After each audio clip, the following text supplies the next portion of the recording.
Dans le cartable cette année, il ne faudra pas oublier de glisser un masque pour les enfants de 11 ans et plus. Droit d'auteur illustration Adobe Stock. Il est l'heure de remettre son réveil, la rentrée des classes, c'est mardi.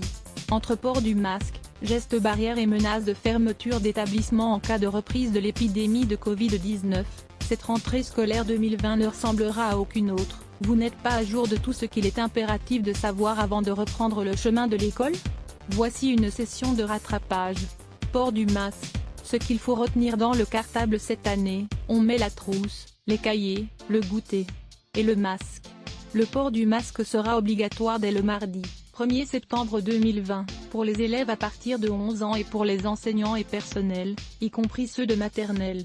Le port du masque grand public est obligatoire dans les espaces clos ainsi que dans les espaces extérieurs, souligne le ministère de l'Éducation nationale dans la dernière version de son protocole sanitaire, publié jeudi 27 août.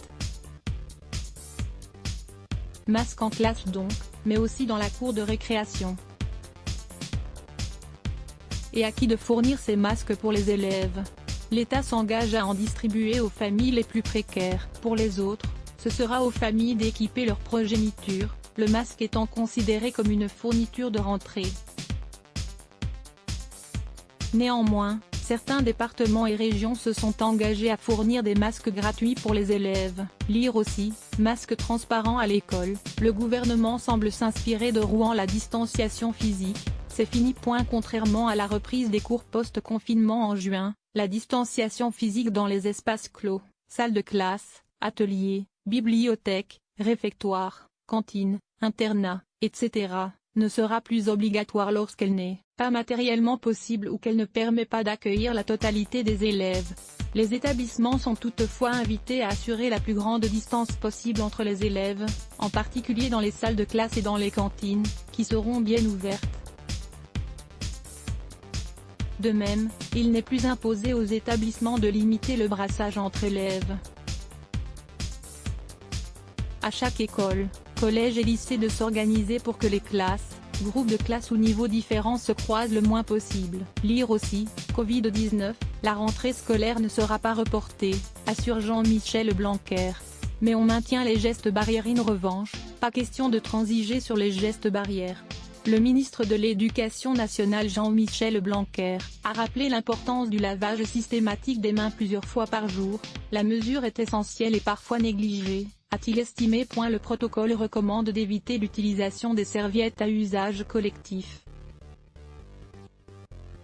Pour le lavage des mains, il peut se faire à l'eau et au savon, ou avec du gel hydroalcoolique.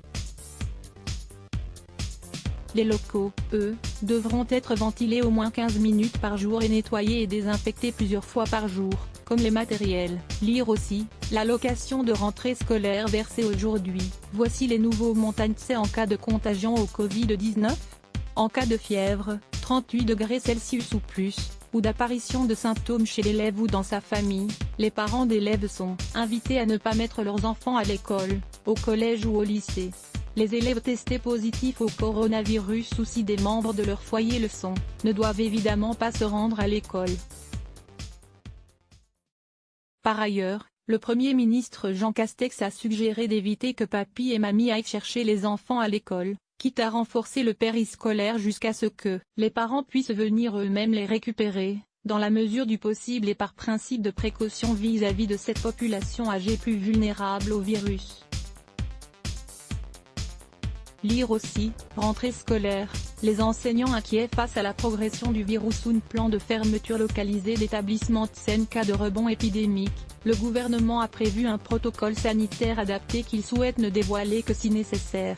En fonction de la situation sur un territoire donné, des mesures éventuelles de fermeture temporaire de classes ou d'établissements pourront être décidées par le recteur.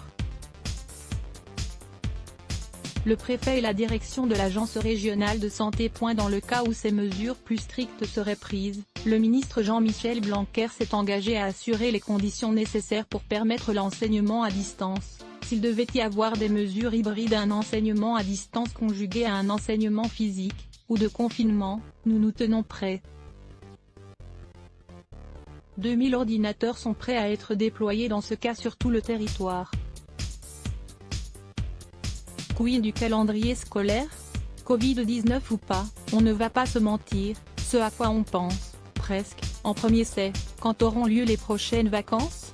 Nous vous avons présenté dans cet article les détails du calendrier scolaire pour l'année 2020-2021. À retenir, les vacances de la Toussaint se tiendront du 18 octobre au 1er novembre pour tout le monde, et celles de Noël du 20 décembre au 3 janvier. Les vacances d'été devraient débuter le 7 juillet pour se terminer le 31 août 2021. Quant aux vacances d'hiver et celles de Pâques, elles sont réparties selon les zones géographiques habituelles. À noter que cette année, c'est la zone A qui partira en congé en première, suivie de la zone C, et la zone B fermera la marche. Plus de détails dans le calendrier ci-dessous, calendrier scolaire de l'année 2020-2021. Droit d'auteur, ministère de l'Éducation nationale. Quelques conseils pour la routine. On ne vous laissera pas emmener vos enfants jusqu'à l'école avec la boule au ventre. Une pédiatre, un pédopsychiatre et une psychanalyste nous ont livré quelques conseils pour préparer sereinement cette rentrée. Les essentiels à retenir. Parents, ne dramatisez pas. Les enfants sont des éponges, veillez à ne pas leur transmettre vos angoisses, soyez à l'écoute de vos enfants, expliquez-leur quelle est la situation. Veillez à ce que tout le monde reprenne un bon rythme de sommeil. Faites confiance à vos enfants, la plupart ont déjà intégré les gestes barrières. Quant au port du masque, ça ne devrait pas être insurmontable.